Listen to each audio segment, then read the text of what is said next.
इस कब्रिस्तान की दीवारें लगभग 1 किलोमीटर तक फैली हुई है और कोई भी रात के 11 बजे के बाद वहाँ से नहीं जाता है। कहते हैं जो गया है वो कभी लौटा नहीं है। तो आज की ये कहानी उस इंसान की है जिसके साथ उस कब्रिस्तान के पास कुछ ऐसा हुआ जो शायद वो कभी नहीं भूलेगा। मुकेश एक टांगा चलाने वाला है। उस दिन रविवार था। शाम 7 बजे अपने घर की तरफ जा रहा था तो रास्ते में उसे राजू नज़र आया।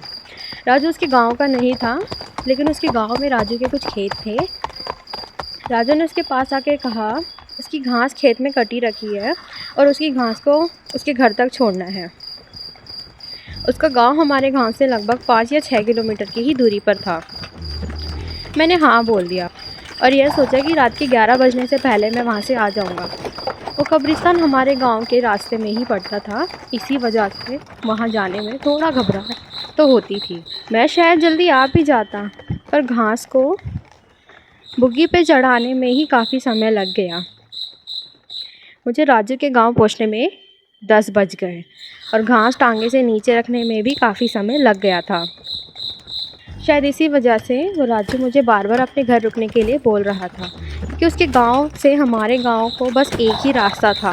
जो एक बार को तो मेरा मन भी उसके घर रुकने को हो गया, पर मैं घर नहीं गया तो मेरे घर वाले परेशान हो जाते।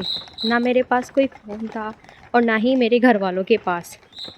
मेरे घर में बच्चे भी छोटे थे और मेरी बीवी और मेरी माँ ही थी। उन्हें मेरी खामखा चिंता होती। यही सोचकर मैं राजू के घर नहीं रुका और अब मैं उसी कब्रिस्तान के पास आ गया हूँ। मैंने अपनी घड़ी में समय देखा तो रात के 11 बज चुके थे। पहले तो मैंने लौट जाने की सोची, फिर मैंने किसी तरह हिम्मत करी और आगे बढ़ा। मैं अभी कुछ ही आगे गया था तभी मुझे ऐसा लगा कोई मेरे टांगे पर आके बैठ गया हो। मैंने एकदम से पीछे मुड़कर देखा, पर वहाँ कोई नहीं था। फिर जब मैं थोड़ा और आगे बढ़ा तो मेरे टांगे में जैसे वज़न बढ़ गया हो।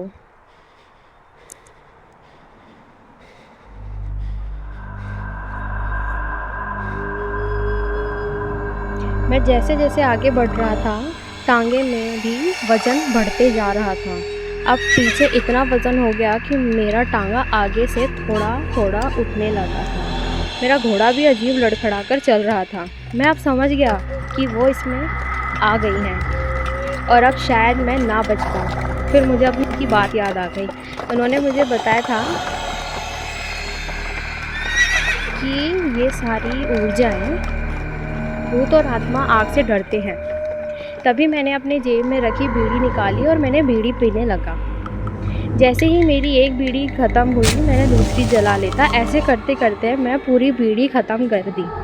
टांगे में इतना वज़न हो गया कि टांगा बहुत धीरे धीरे चल रहा था, इसीलिए मैं अभी कब्रिस्तान को आधा भी पार नहीं कर पाया था। सर्दी का समय था इसीलिए मैंने काफ़ी कपड़े पहने थे। जैसे ही मेरी बीड़ी ख़त्म हुई मैंने जो कंबल उठाया हुआ था उसे उतारकर मैंने उसमें आग लगा दी और कंबल की आग ख़त्म होने वाली थी तभी मैंने अपना स्वेटर निकालकर जला दिया और स्वेटर की आग ख़त्म होती तो मैंने धीरे धीरे करके मेरे टांगे पे रखे हर एक छोटे मोटे सामान को जलाना शुरू कर दिया।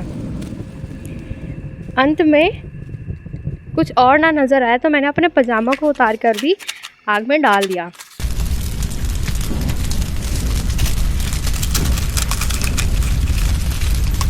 अब बस मेरा एक कच्चा ही बचा था।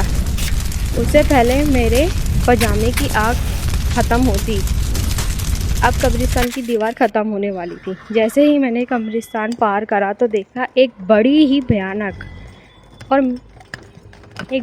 भयानक सी औरत मेरे टांगे से नीचे उतरी और उसने कहा, आज तो बच गया तू, पर अगली बार आया तो नहीं बचेगा। इतना बोलकर वो वहीं खड़ी रही और मैं अपने घर की ओर चला आया। और उस दिन से मैं कभी उस रास्ते से रात में नहीं गया।